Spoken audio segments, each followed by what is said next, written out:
Egypt की एक site पर आर्कियोलॉजिस्ट को 100 से भी ज्यादा ऐसी ममीज मिली जो इंसानों की नहीं बल्कि क्रोकोडाइल्स की थी। इन क्रोकोडाइल ममीज के कॉफिन पर कुछ लिखा हुआ था जिसको पढ़ने और समझने के बाद एक्सपर्ट्स हैरान और परेशान रह गए। आज से हजारों साल पहले एंशिएंट इजिप्ट में जब लोग मर जाया करते थे तो उनको केमिकल लगाकर प्रिजर्व कर दिया जाता था ताकि उनकी बॉडी वक्त के साथ साथ खराब ना हो। प्रिजर्व करने के बाद ममी को उसके लेवल या फिर उसके ओहदे के हिसाब से डेकोरेट भी किया जाता था और फिर उसको जमीन के अंदर या फिर किसी टूम्ब के अंदर दफन कर दिया जाता था।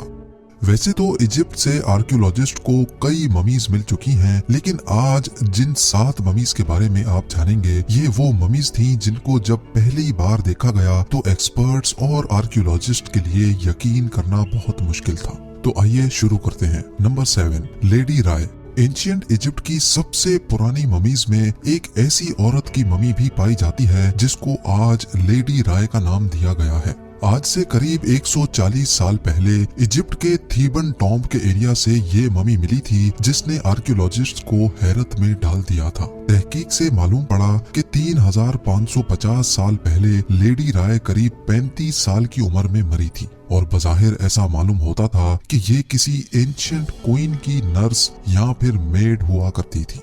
लेकिन जिस चीज ने आर्कियोलॉजिस्ट को चौंका दिया था वो थे लेडी राय के बाल।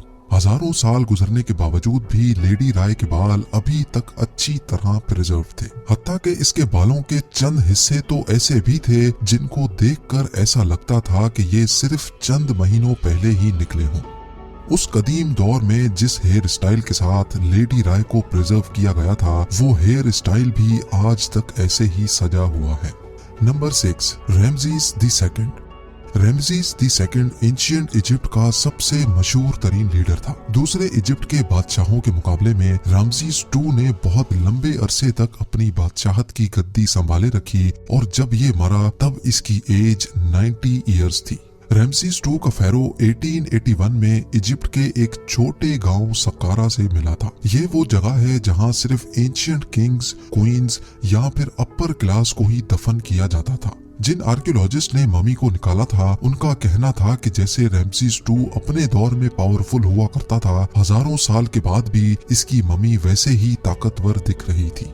एग्जैक्ट नंबर तो किसी को भी मालूम नहीं, लेकिन आपको ये जानकर हैरत होगी कि रिसर्च और डीएनए टेस्ट के मुताबिक रैमज़ीस II 150 बच्चों का बाप था। 1974 में ये नोटिस किया गया कि रैमज़ीस II की ममी गल कर खराब हो रही है। इसी वजह से फौरन ये फैसला किया गया कि इसकी ममी को पेरिस ले जाया जाए जहां पर इसकी ट्रीटमेंट होगी। लेकिन इंटरनेशनल रूल के मुताबिक इंसान चाहे जिंदा हो या मरा हुआ, बॉर्डर पार करने के लिए उसका पासपोर्ट होना जरूरी है। इसी वजह से इजिप्ट ने रैमज़ीस II का पासपोर्ट इशू किया जिसमें उसको किंग का दर्जा दिया गया। याद रहे कि ये दुनिया का पहला पासपोर्ट था जो किसी मरे हुए इंसान के लिए इशू किया गया था। पेरिस में लैंड करते वक्त भी रैमज़ीस II की ममी को भरपूर मिलिट्री ऑनर से नवाजा गया। नंबर 5, टूटनखामुन या फिर किंग टट। इस फेरो को मिलने से ना सिर्फ इसको ढूंढने वाले हैरान थे बल्कि टूटनखामुन की ममी ने पूरी दुनिया के आर्कियोलॉजिस्ट को हैरान करके रख दिया था। टूटनखामुन की ममी जिस कमरे में बंद थी वो जमीन के 20 फुट नीचे से। टूटनखामुन एंशिएंट इजिप्ट का सबसे छोटा किंग था जिसको सिर्फ 9 साल की उम्र में ही इतनी ज्यादा पावर्स मिल गई थी। इसकी ममी 1922 में किंग्स वैली के एक टूम्ब से मिली थी जहां ममी के साथ साथ बेशुमार खजाना भी दफन था और इसी वजह से ही टूटनखामुन की ममी ने पूरी दुनिया को हैरत में डाल दिया था। सिर्फ 19 साल की उम्र में ही मर जाने वाले इस किंग की टूम्ब के बारे में ये माना जाता था कि इसके अंदर कुछ ऐसी आत्माओं और बदरूहों का बसेरा है जो इस ममी और खजाने को बचा रही हैं। लॉर्ड कानावन वो शख्स था जिसने टूटनखामुन की टूम्ब को ढूंढने में फंडिंग दी थी। हैरतअंगेज तौर पे किंग टट की मम्मी मिलने के चंद ही दिनों के बाद लॉर्ड कानावन मच्छर के काटने की वजह से मर गया था। Number 4, crocodile mummy. इजिप्ट की एक एंशियंट सिटी उम्मल बरीजत में आर्कियोलॉजिस्ट की एक टीम काम कर रही थी। उनका टारगेट ममीज या फिर दफन हुआ खजाना ढूंढना था, लेकिन उनकी उम्मीदों पर तब पानी फिर गया जब इस जगह से एक दो नहीं बल्कि 100 से भी ज्यादा ऐसी ममीज मिली जो इंसानों की नहीं बल्कि क्रोकोडाइल्स की थी। हजारों साल पुराने क्रोकोडाइल्स जिनको इंतहाई महारत से प्रिजर्व किया गया था। पहले तो आर्कियोलॉजिस्ट को ये समझ नहीं आ रहा था कि आखिर इंसानों की जगह क्रोकोडाइल्स को प्रिजर्व क्यों किया गया है, लेकिन बाद में इन क्रोकोडाइल्स के कॉफन से कुछ ऐसी चीजें मिली जिन पर कुछ लिखा हुआ था और तब इस मिस्ट्री का गेम ही पलट गया। आर्कियोलॉजिस्ट क्रोकोडाइल से ज्यादा उस लिखाई में इंटरेस्टेड थे जो हर क्रोकोडाइल के कफन पर लिखी हुई थी। आखिर हजारों साल पहले एंशियंट इजिप्शियंस का इन क्रोकोडाइल से क्या ताल्लुक था और इनको इतनी इज्जत से क्यों प्रिजर्व किया गया था। इन सवालों के जवाब इसी राइटिंग में थे जो क्रोकोडाइल के कफन पर लिखी थी।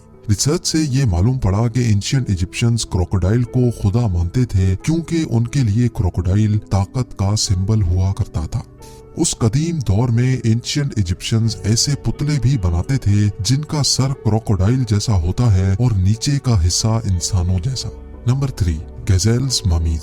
सिर्फ क्रोकोडाइल ही वो जानवर नहीं थे जिनकी ममीज इजिप्ट से मिली थी, बल्कि आर्कियोलॉजिस्ट को कई हिरनों की ममीज भी मिल चुकी है। ये जो हिरनी की ममी आप देख रहे हैं ये आज से तकरीबन 3000 साल पहले मरी थी और ऐसा मालूम होता है कि ये किसी क्वीन की पालतू हिरनी थी। जब आर्कियोलॉजिस्ट को खुदाई के दौरान ये हिरनी मिली तो वो ये देखकर हैरान रह गए कि किंग और क्वीन के साथ साथ हिरनी को भी इंतहाई शाही अंदाज में स्टफ करके दफन किया गया था। यानी जो तरीका किंग्स और क्वीन को प्रिजर्व करने में इस्तेमाल होता था, इस हिरनी को भी उसी शान और शौकत के साथ प्रिजर्व करके शाही कफन में डाला गया था। Number 2, mud mummy. इजिप्शियंस इंसानों की बॉडी को प्रिजर्व करने के लिए एक खास प्लांट से निकलने वाले केमिकल का इस्तेमाल करते थे जिसको रेजिन भी कहा जाता है। ये केमिकल बहुत महंगा होता था और इसी वजह से सिर्फ अमीर लोग ही इसको अफोर्ड कर सकते थे। आर्कियोलॉजिस्ट को जितनी भी ममीज मिली थी उन पर रेजिन लगा होता था ताकि बॉडी वक्त के साथ खराब ना हो। लेकिन ऑस्ट्रेलियन आर्कियोलॉजिस्ट तब हैरान रह गए जब उन्होंने एक ऐसी ममी तलाश की जो रेजिन नहीं बल्कि मिट्टी से कवर हो रखी थी। ये ममी एक औरत की थी जो लगभग 25 साल की उम्र में मरी थी, लेकिन इसके कफन पर मिट्टी के अलावा कुछ और भी था जिसने आर्कियोलॉजिस्ट को तशवीश में डाल दिया था। लैब टेस्ट से ये मालूम पड़ा कि ये ममी तो 3000 साल पुरानी थी, लेकिन इसके इर्द गिर्द जो मिट्टी लगाई गई थी वो इसके मरने के काफी सालों के बाद लगाई गई थी। रिसर्च के बाद ये समझा गया कि ये ममी किसी गरीब घर की औरत की थी जो रेजिन अफोर्ड नहीं कर सकते थे, इसी वजह से इसको मिट्टी से प्रिजर्व किया गया। लेकिन इसके मरने के काफी सालों के बाद इस पर मिट्टी क्यों लगाई गई ये अभी तक आर्कियोलॉजिस्ट के लिए एक सवालिया निशान बना हुआ है। और अब नंबर 1, ममी विथ टैटू। जिस्म पर टैटूज बनवाना आजकल के मॉडर्न दौर में फैशन समझा जाता है, लेकिन कदीम दौर में भी टैटूज की बहुत अहमियत हुआ करती थी। इजिप्ट के डेर अल मदीना के मकाम पर आर्कियोलॉजिस्ट को 7 ऐसी औरतों की ममीज भी मिल चुकी हैं जिनकी बॉडी पर टैटूज देखे गए हैं। एक ममी की बॉडी पर तो 30 से भी ज्यादा टैटूज देखे गए। आर्कियोलॉजिस्ट का कहना है कि आज से पहले उन्होंने कभी भी ममीज पर टैटूज बने नहीं देखे, लेकिन ये देखने के बाद ये कहना गलत नहीं होगा कि एंशियंट इजिप्ट में भी टैटूज की बहुत इंपॉर्टेंस थी। एंशियंट इजिप्शियंस जो अपनी हर टूम्ब को डेकोरेट करने के मास्टर थे, किंग्स वैली से लेकर गीजा पिरामिड के अंदर हिडन चैम्बर तक हर जगह हमें सिर्फ डेकोरेशन ही नजर आती है। हो सकता है ये 7 ममीज जिनके जिस्म पर टैटूज बने थे ये उस दौर में वॉल आर्टिस्ट हों और इनका किंग्स वैली के चैम्बर्स को सजाने में भरपूर किरदार रहा हो। उम्मीद है कि ये वीडियो भी आप लोग भरपूर लाइक और शेयर करेंगे। आप लोगों के प्यार भरे कमेंट्स का बेहद शुक्रिया। मिलते हैं अगली शानदार वीडियो में।